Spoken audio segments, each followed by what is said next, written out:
नमस्कार दोस्तों, स्वागत है आपका ISPCS अकेडमी में। मैं हूं आपका एजुकेटर मयंक मिश्रा। और जो हमारी स्टैटिक जीके की जो सीरीज़ चल रही है, तो मैं आपके लिए उसका जो नेक्स्ट पार्ट है मैं वो लेके आया हूं।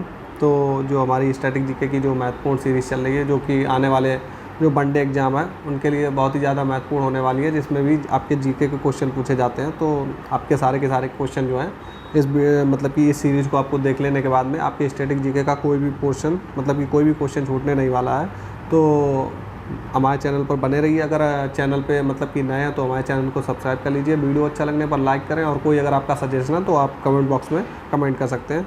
तो चलिए हम अपना लेक्चर शुरू करते हैं कि मतलब कि आज जो हमारा पहला टॉपिक है कि नदियों के, तो हमारा जो पहला टॉपिक है उसमें पढ़ने वाले हैं कि नदियों के किनारे बसे प्रमुख नगर। तो कौन सी नदी के किनारे कौन सा शहर बसा हुआ है, अक्सर एग्ज़ाम में पूछा ही जाता है, वनडे एग्ज़ाम में। तो चलिए उसकी बात कर लेते हैं। तो बात करते हैं कि आगरा और दिल्ली यमुना नदी के किनारे, गोवा और पणजी जो है मांडवी नदी के किनारे, कानपुर हरिद्वार गंगा नदी के किनारे, लखनऊ गोमती नदी के किनारे, सूरत जो है वो ताप्ती नदी के किनारे, अयोध्या सरयू नदी के किनारे है, लंदन जो है वो टेम्स नदी के किनारे, वियना जो है डेन्यूब नदी के किनारे, बेलग्रेड डेन्यूब नदी, बगदाद जो है टाइग्रिस नदी, ब्यूनस आयर्स जो है ला प्लाटा नदी के किनारे, न्यूयॉर्क जो है हडसन नदी के किनारे है। तो आगे बढ़ते हैं हम लोग। आगे बात करते हैं कि आगे जो है श्रीरंगपट्टनम कावेरी नदी के किनारे, मदुरई बैगई नदी के किनारे, हैदराबाद मूसी नदी के किनारे, उज्जैन क्षिप्रा नदी के किनारे, कोलकाता हुगली की नदी के किनारे, अहमदाबाद साबरमती नदी के किनारे, लुधियाना सतलज के किनारे, श्रीनगर झेलम के किनारे, रोम जो है वो टाइवर नदी के किनारे, पेरिस सीन नदी के, बैंकॉक मीनाम नदी, बर्लिन स्प्री नदी, पर्थ जो है स्वान नदी के किनारे, कोलंबो केलानी नदी के किनारे, टोक्यो अराकावा नदी के किनारे, वाशिंगटन जो है पोटोमैक नदी के किनारे है बस स्थित है। आगे बढ़ते हैं हम लोग। आगे जो है नासिक जो है वो गोदावरी नदी के किनारे, जबलपुर नर्मदा नदी के किनारे, जमशेदपुर स्वर्णरेखा नदी के किनारे, बेलूर यांगची नदी के किनारे, रंगून इरावदी नदी के किनारे, लिस्बन टेगस नदी के किनारे, खार्तूम जो है वो नील नदी के किनारे, और डबलिन जो है वो लीफे नदी के किनारे। तो चलिए आगे बढ़ते हैं। आगे जो हमारा टॉपिक है वो है भारत के प्रमुख लोक नृत्य। तो मतलब हम लोग लोक नृत्य देखेंगे और वो किस राज्य से संबंधित हैं ये भी देखेंगे। तो असम की सबसे पहले बात करें तो बिहू, बिछुआ एवं सतरिया जो लोक नृत्य है वो असम से संबंधित है। बाउल और जात्रा जो लोक नृत्य है वो पश्चिम बंगाल से संबंधित है। सरहुल, कर्मा, जाट जाटिन जो है झारखंड से संबंधित है। छाऊ, दलचाई, माया सवरी जो है ओडिशा से संबंधित है। रास लीला, नौटंकी एवं कजरी जो है वो यूपी से संबंधित है। आगे बढ़ते हैं हम लोग।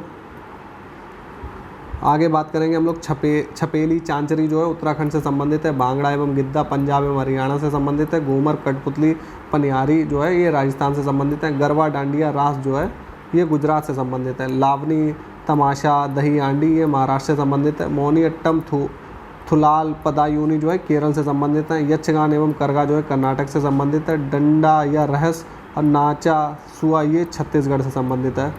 तो आगे बढ़ते हैं हम लोग। आगे बात करते हैं मुखौटा एवं युद्ध नृत्य अरुणाचल प्रदेश से संबंधित। छऊ, मगही जो है बिहार से संबंधित। करगल और कवलतम जो है तमिलनाडु से संबंधित है। तो हम लोग अपने नेक्स्ट टॉपिक बढ़ते हैं। तो हमारा जो नेक्स्ट टॉपिक है वो महत्वपूर्ण टॉपिक है, उसमें क्या है कि प्रमुख स्थल एवं उनसे संबंधित व्यक्ति। तो देखते हैं कि कौन सा स्थल किस प्रमुख व्यक्ति से संबंधित है। तो शांति निकेतन हमारा है रविन्द्रनाथ टैगोर से संबंधित। तलवंडी जो है गुरु नानक से संबंधित। सदाकत आश्रम जो है डॉक्टर राजेंद्र प्रताप से संबंधित। ओरे विले जो है महर्षि अरविंद घोष से संबंधित। बेलूर जो है रामकृष्ण परमहंस से संबंधित है। आगे बात कर लेते हैं हम लोग कि जो बारदोली है हमारा वो सरदार वल्लभ भाई पटेल से संबंधित। मक्का मदीना मोहम्मद साहब से संबंधित। यरूशलेम ईसा मसीह से संबंधित। सेंट हेलेना नेपोलियन बोनापार्ट से संबंधित। कपिल वस्तु गौतम बुद्ध से संबंधित। जीरा देवी जो है डॉक्टर राजेंद्र प्रसाद से संबंधित। आनंद भवन जो है जवाहरलाल नेहरू से संबंधित है। आगे जो हमारा टॉपिक है भारत के जो मतलब कि जो महान व्यक्ति हैं उनके उपनाम क्या क्या हैं ये हम लोग देखने वाले हैं। तो नंगा फ़कीर किसको कहा जाता है? महात्मा गांधी को। लोकमान्य बाल गंगाधर तिलक को। देशबंधु चित्तरंजन दास को। जेपी किसको कहा जाता है? जयप्रकाश नारायण को। शांति पुरुष लाल बहादुर शास्त्री को। पंजाब केसरी लाला लाजपत राय। आगे बढ़ते हैं हम लोग। आगे बात करते हैं कि लौह पुरुष। आगे जो है लौह पुरुष की बात करें हम लोग तो जो लौह पुरुष है सरदार वल्लभ भाई पटेल को कहा जाता है, भारत का नेपोलियन समुद्रगुप्त को, उड़न परी PT Usha, mister clean Rajiv Gandhi को कहा जाता है, बिहार का गांधी डॉक्टर राजेंद्र प्रसाद निर्मल हृदय मदर टेरेसा को कहा जाता है, बाबूजी जगजीवन राम को कहा जाता है, ग्रैंड ओल्ड मैन दादा भाई नौरोजी को कहा जाता है। तो आगे हम लोग देखते हैं, आगे जो है हम लोग बात करेंगे सीमान गांधी किसको कहा जाता है, खान अब्दुल गफ्फार खान को, दीन बंधु CF एंड्रयूज को, बंग बंधु शेख मुजीबुर रहमान को, हॉकी के जादूगर मेजर ध्यानचंद को कहा जाता है, भारत का शेक्सपियर कालिदास को, भारत का आइंस्टाइन नागार्जुन को, आधुनिक मीरा महादेवी वर्मा, भारत कोकिला सरोजनी नायडू को, गुरुदेव किसको कहा जाता है, रविन्द्रनाथ टैगोर को। तो आगे बढ़ते हैं कि शहीद आजम किसको कहा जाता है, सरदार भगत सिंह को, लेडी विद लैम्प किसको कहा जाता है, फ्लोरेंस नाइटिंगेल को। तो हम लोग अपने नेक्स्ट टॉपिक पे आते हैं कि महत्वपूर्ण आविष्कार और आविष्कारक को हम लोग अब देखने वाले हैं कि किसकी खोज किसने की। तो इलेक्ट्रॉन की खोज किसने की, जे थॉमसन ने, प्रोटॉन की खोज गोल्डस्टीन ने, और न्यूट्रॉन की खोज जेम्स चैडविक ने, नाभिक की खोज रदरफोर्ड ने, डायनामा की खोज माइकल फैराडे ने, परमाणु सिद्धांत की खोज किसने की, जॉन डाल्टन ने। आगे हम लोग देखते हैं कि रेडियो सक्रियता की खोज हेनरी बैकेरेल ने की, रेडियम की खोज मैडम क्यूरी ने की, डायनामाइट की अल्फ्रेड नोबल ने, pH स्केल की खोज SP सोरेनसन ने की, हाइड्रोजन की हेनरी कैवेंडिश ने की, हीलियम की खोज लोकियर ने की, नाइट्रोजन की खोज रदरफोर्ड ने की, ऑक्सीजन की खोज सीले एवं प्रिस्टले ने की। आगे बढ़ते हैं हम लोग, बात करते हैं हम लोग अगला जो हमारा है वो अक्री गैस एवं आर्गन की खोज किसने की, रैमजे और रैले ने, थोरियम की खोज वर्जीलियस ने की, टेलीविज़न की JL बेयर्ड ने की, बैरोमीटर टोरेसेली ने की, रेल इंजन जॉर्ज स्टीफेंसन ने की, ग्रामोफोन की एडिसन ने की, दूरबीन की खोज गैलीलियो ने की।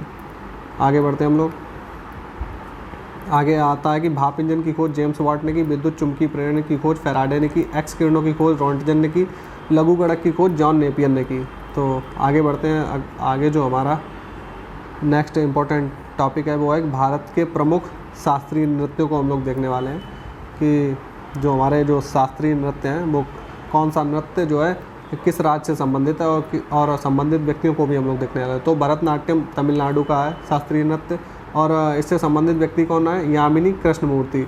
कथक जो उत्तर भारत का है इससे संबंधित बिरजू महाराज, कथकली जो है वो केरल से संबंधित है, कृष्ण नायर संबंधित व्यक्ति, कुचिपुड़ी जो है आंध्र प्रदेश से संबंधित है, यामिनी कृष्णमूर्ति इससे संबंधित व्यक्ति है। बात कर लेते हैं कि ओडिसी, तो ओडिसी जो है वो ओडिशा से संबंधित है, केलुचरण महापात्र जो है इससे संबंधित व्यक्ति है, मणिपुरी जो है मणिपुर से संबंधित है, निर्मल मेहता इससे संबंधित है, मोहिनी अट्टम जो है वो केरल का है, हेमा मालिनी इससे संबंधित है।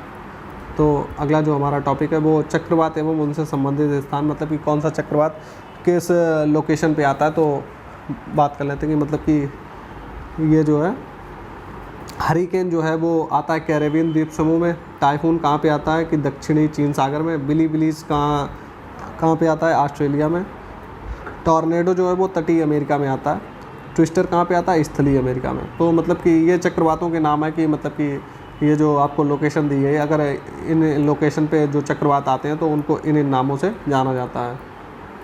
आगे बढ़ते हैं, तो जो आगे जो हमारा चैप्टर है वो है कि ऊर्जा रूपांतरण करने वाले उपकरण। एक तरफ उपकरण दिए गए हुए हैं और दूसरी तरफ वो ऊर्जा को किस रूप में रूपांतरित करते हैं ये बात लिखी। तो डायनोमा क्या करता है, तो ये यांत्रिक ऊर्जा को विद्युत ऊर्जा में परिवर्तित करता है, लाउड स्पीकर विद्युत ऊर्जा को ध्वनि ऊर्जा में, सोलर सेल सौर ऊर्जा को विद्युत ऊर्जा में, विद्युत मोटर जो है विद्युत ऊर्जा को यांत्रिक ऊर्जा में, विद्युत बल्ब विद्युत को प्रकाश एवं ऊष्मा ऊर्जा में परिवर्तित करता है। तो बात कर लेते हैं अब जो हमारा आगे है उस पर बात करते हैं कि जो विद्युत सेल है वो रासायनिक ऊर्जा को विद्युत ऊर्जा में परिवर्तित करती है, ट्यूबलाइट विद्युत ऊर्जा को प्रकाश में परिवर्तित करता है, प्रकाश ऊर्जा में, माइक्रोफोन ध्वनि ऊर्जा को विद्युत ऊर्जा में परिवर्तित करता है, मोमबत्ती जो है रासायनिक ऊर्जा को प्रकाश ऊर्जा में परिवर्तित करती है, सितार यांत्रिक ऊर्जा को ध्वनि ऊर्जा में परिवर्तित करता है। तो आगे हम लोग देखते हैं, आगे बात करते हैं हम लोग का जो टॉपिक है वो है कि मानचित्र पर अंकित कल्पित रेखाएं। तो कल्पित रेखाएं हम लोग देख लेते हैं और अभिक्रियाएं भी उनकी हम देखेंगे। अच्छा, आइसोबार क्या है, समान वायुमंडलीय दाब, मतलब कि वायुमंडल पे जो दाब पड़ता है तो समान दाबों को मिलाने वाली जो रेखा है उसको आइसोबार कहते हैं। समान गहराई मिलाने वाली रेखा आइसोबात होती है। समान लवणता वाला जो क्षेत्र है उसको मिलाने वाली रेखा को बोलते हैं आइसोहेलाइन। समान वर्षा वाले क्षेत्रों को मिलाने वाले को कहते हैं कि आइसोहाइड्स। तो आगे बढ़ते हैं। तो आगे जो है कि समान समुद्री सतह से ऊंचाई को जो रेखा मिलाती है उसको कंटूर रेखा कहते हैं। समान हिमरेखा को मिलाने वाली रेखा आइसोनेफ्तड़ित झंझावत जो है मिलाने वाली रेखा को आइसोब्रांट कहते हैं। समान मेघाच्छादन मतलब समान बादलों को मिलाने वाली रेखा को कहते हैं आइसोनेफ। समान मग्न तट डाल मिलाने वाली रेखा को कहते हैं आइसोक्लाइन। समान ताप मिलाने वाली रेखा को कहते हैं आइसोथर्म। आगे बढ़ते हैं हम लोग कि आगे जो हमारा इंपॉर्टेंट टॉपिक है, अक्सर क्वेश्चन पूछे ही जाते हैं वनडे एग्जाम में, कि भारत में आने वाले प्रमुख विदेशी यात्रियों के बारे में हम लोग पढ़ने वाले हैं। यात्री दिए हुए हैं, उनकी अवधि दी हुई है और उनका शासन किसके शासनकाल में हुआ है। तो बात कर लेते हैं कि मेगास्थनीज ये यूनानी था, 305 ईसा पूर्व में आया था। किसके शासनकाल में? चंद्रगुप्त मौर्य के शासनकाल में। डाइमेकस की बात करें तो ये सीरिया का निवासी था, 298 ईसा पूर्व में आया बिंदुसार के शासनकाल में। फाइयान चीन का था, 399 ईस्वी में आया चंद्रगुप्त विक्रमादित्य द्वितीय के शासनकाल में। वैनसांग चीन का था, 630 ईस्वी में आया हर्षवर्धन के टाइम पीरियड में। तो आगे हम लोग बात करते हैं कि मार्को पोलो की बात करें तो ये इटली का निवासी था, 1288 ईस्वी में आया कायाल पांड्य राज्य में, पांड्य शासनकाल में। तो इब्न बतूता ये मोरक्को का रहने वाला था, 1333 ईस्वी में मोहम्मद बिन तुगलक के टाइम पीरियड में आया था। निकोलो कोंटी इटली का रहने वाला था, 1420 ईस्वी में देवराय प्रथम के शासनकाल में आया था। तो अगला जो हमारा टॉपिक है वो प्रमुख नगर एवं उनके संस्थापकों को हम लोग जल्दी से देख लेते हैं कि पाटलिपुत्र की स्थापना जो है किसने की? उदयन ने। श्रीनगर की स्थापना अशोक ने। अहमदाबाद की स्थापना जो है अहमद शाह प्रथम ने। आगरा की स्थापना सिकंदर लोदी ने। जोधपुर की स्थापना राव जोधा जी ने की। उसके बाद में जो है अमृतसर को हम लोग देख लेते हैं कि अमृतसर की स्थापना किसने की। तो बात आ जाती है कि अमृतसर की स्थापना गुरु रामदास ने की। चेन्नई मद्रास की स्थापना फ्रांसिस डे एंड्रयू कोगन ने की। प्रतापगढ़ की स्थापना राजा प्रताप सिंह ने। राजगृह की स्थापना बिम्बसार ने। जौनपुर की स्थापना फिरोज शाह तुगलक ने। अजमेर की स्थापना राजा अजयपाल चौहान ने। जयपुर की स्थापना सवाई जयसिंह ने। मान्यखेट की स्थापना राजा अमोघवर्ष ने की। आगे हम लोग देखते हैं, आगे बात करते हैं हम लोग कि हैदराबाद की स्थापना किसने की? कुली कुतुब शाह ने की। जैसलमेर की स्थापना रावल जैसलमेर ने। पटना की स्थापना शेरशाह सूरी ने। दिल्ली नगर शहर की स्थापना अनंगपाल तोमर ने की। कोलकाता की स्थापना जाप चौरनौक ने की। तुगलकाबाद की स्थापना गयासुद्दीन तुगलक ने की। अवध की स्थापना शहादत अली खान ने की। फतेहपुर सीकरी की स्थापना अकबर ने की। आगे हम लोग देखते हैं कि इंदौर की स्थापना जो है मल्हार राव होलकर ने की। बीजापुर की स्थापना यूसुफ आदिल शाह ने की। तो आगे बढ़ते हैं, जो अगला हमारा जो महत्वपूर्ण टॉपिक, तो चलिए हम लोग का जो अगला टॉपिक है उसके ऊपर आते हैं कि अगला जो हमारा टॉपिक है महत्वपूर्ण वो है कि मिश्र धातुएं एवं उनके घटक हम लोग देखें कि कौन सी मतलब जो धातु है उनके जो मिश्र जो मतलब कि उनके जो घटक हैं अब हम लोग उनके बारे में पढ़ते हैं। जैसे कि मान लीजिए कि पीतल है, तो पीतल किस किस से बना होता है? तांबा एवं जस्ते से। कांसा तांबा और टीन मिलकर बनता है। स्टेनलेस स्टील में लोहा हो गया, क्रोमियम एवं निकेल जो मिला के होता है वो स्टेनलेस स्टील बनती है।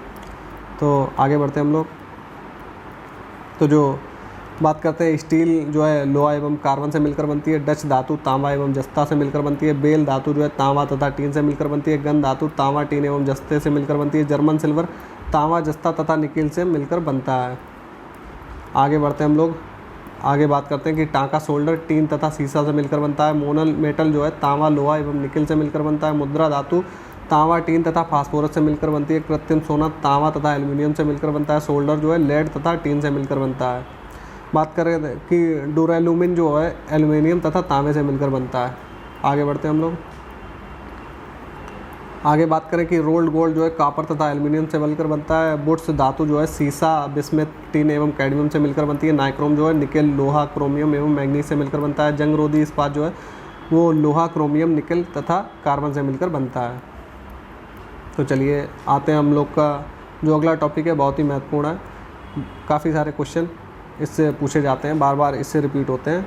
जितने भी पेपर हैं आपका जीएस आता है तो उसमें कहीं ना कहीं जितने भी वनडे एग्जाम है उसमें ये जो टॉपिक है बहुत ही इंपॉर्टेंट टॉपिक है। इससे तो बार बार ही क्वेश्चन आते हैं कि विटामिन और उनकी खोज कब हुई और उसका रासायनिक नाम क्या है, ये बार बार पूछा जाता है। तो विटामिन ए की बात कर लें, 1913 में इसकी खोज हुई, इसका रासायनिक नाम है रेटिनॉल। विटामिन B1 की खोज कब हुई? 1910 में, इसको बोला जाता है थायमिन। विटामिन B2 1920 में खोजा गया, इसका जो रासायनिक नाम जो है राइबोफ्लेविन है। विटामिन B3 की बात करें 1936 में इसकी खोज हुई, इसका रासायनिक नाम नियासिन है। विटामिन B5 की खोज 1931 में हुई। पेंटोथेनिक अम्ल जो है इसका रासायनिक नाम है। आगे बात कर लेते हैं हम लोग आगे बात आती है कि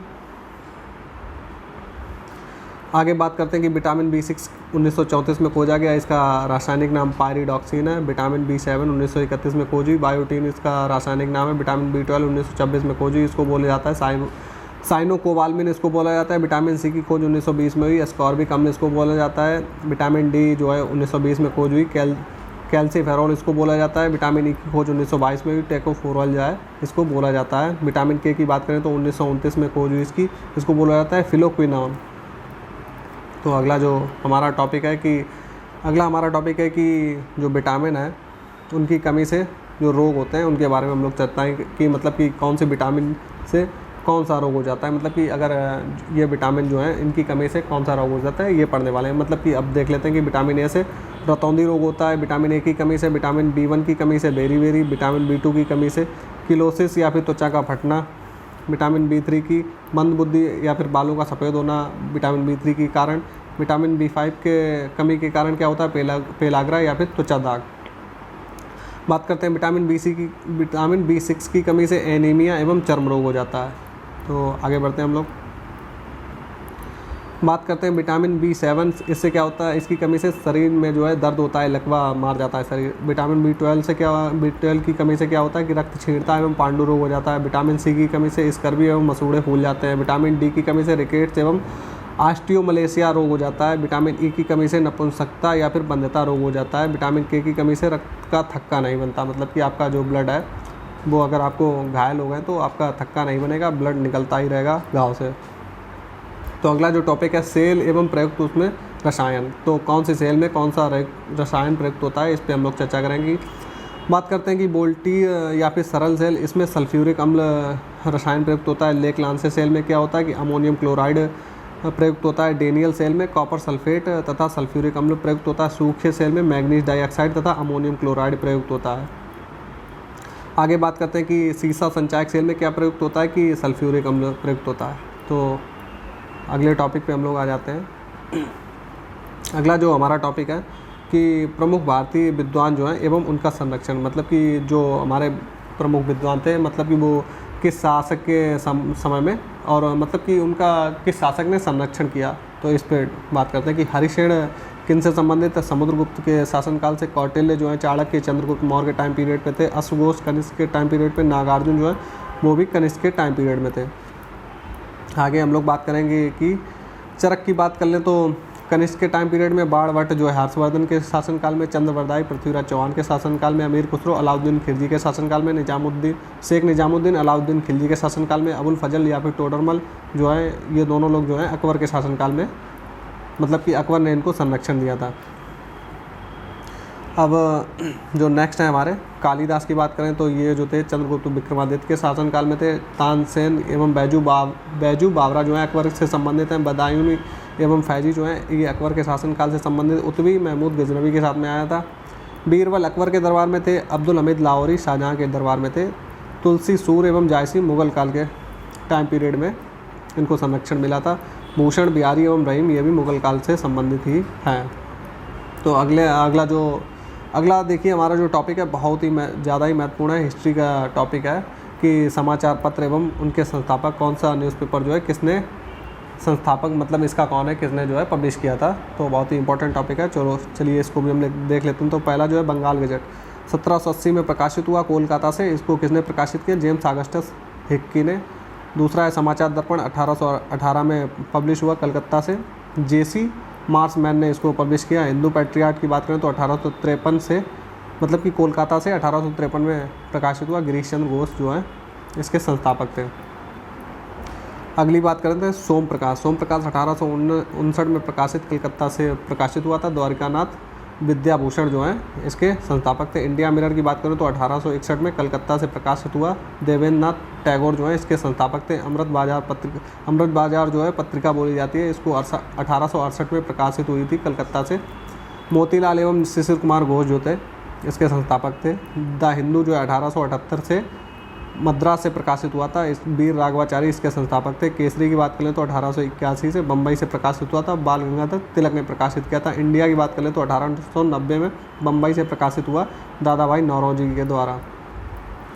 आगे हम लोग बात करेंगे कि आगे जो हमारा अगला न्यूज़पेपर है द इंडियन रिव्यू 1900 से स्टार्ट हुआ था, मद्रास से नटेशन ने इसको प्रकाशित किया था। इंडियन ओपिनियन की बात करें तो 1903 में दक्षिण अफ्रीका से प्रकाशित किया था महात्मा गांधी ने। बहुत ही ज़्यादा वेरी इंपॉर्टेंट है, अक्सर ही एग्जाम में पूछा जाता है। तो अगला जो न्यूज़पेपर है युगांतर 1906 में कोलकाता से प्रकाशित भूपेंद्र नाथ दत्त ने किया था। बंग दर्शन जो है 1873 में कोलकाता से प्रकाशित बंकिम चंद्र चटर्जी द्वारा पब्लिश किया गया। द लीडर की बात करें तो 1918 में इलाहाबाद से प्रकाशित हुआ था। मदन मोहन मालवीय जो है इसके संस्थापक थे इस न्यूज़पेपर के।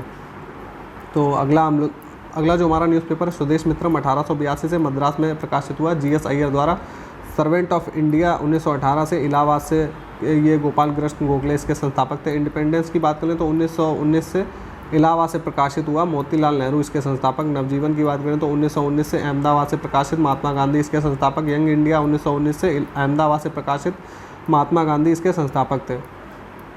तो अगला जो हमारा न्यूज़पेपर है हिंदुस्तान टाइम्स जो है 1924 से प्रकाशित है। बम्बई से के.एम. पडिक्कर जो हैं इसके संस्थापक हैं। हरिजन जो है 1933 से पुणे में प्रकाशित हुआ था। महात्मा गांधी जी जो हैं जो इसके जो है संस्थापक थे। तो आज की क्लास में बस इतना ही। स्टैटिक जीके की जो आपकी सीरीज़ चल रही है बहुत ही ज़्यादा इंपॉर्टेंट सीरीज़ है, तो आप इसके एक भी वीडियो मिस नहीं करिएगा, क्योंकि आपके आने वाले जितने भी वनडे एग्ज़ाम हैं तो इसमें आपको इन वीडियो से आपको बहुत ज़्यादा हेल्प मिलने वाली है। तो आप 2 से 3 बार इस वीडियो को देख लीजिए, जो है आपको ये सारे के सारे पॉइंट जो फैक्चुअल नॉलेज है वो आपके दिमाग में घुस जाएगी। कहीं ना कहीं आप एग्ज़ाम में जैसे ही क्वेश्चन देखेंगे तो आपको वो क्वेश्चन वहाँ पे आप सॉल्व कर लेंगे आसानी से।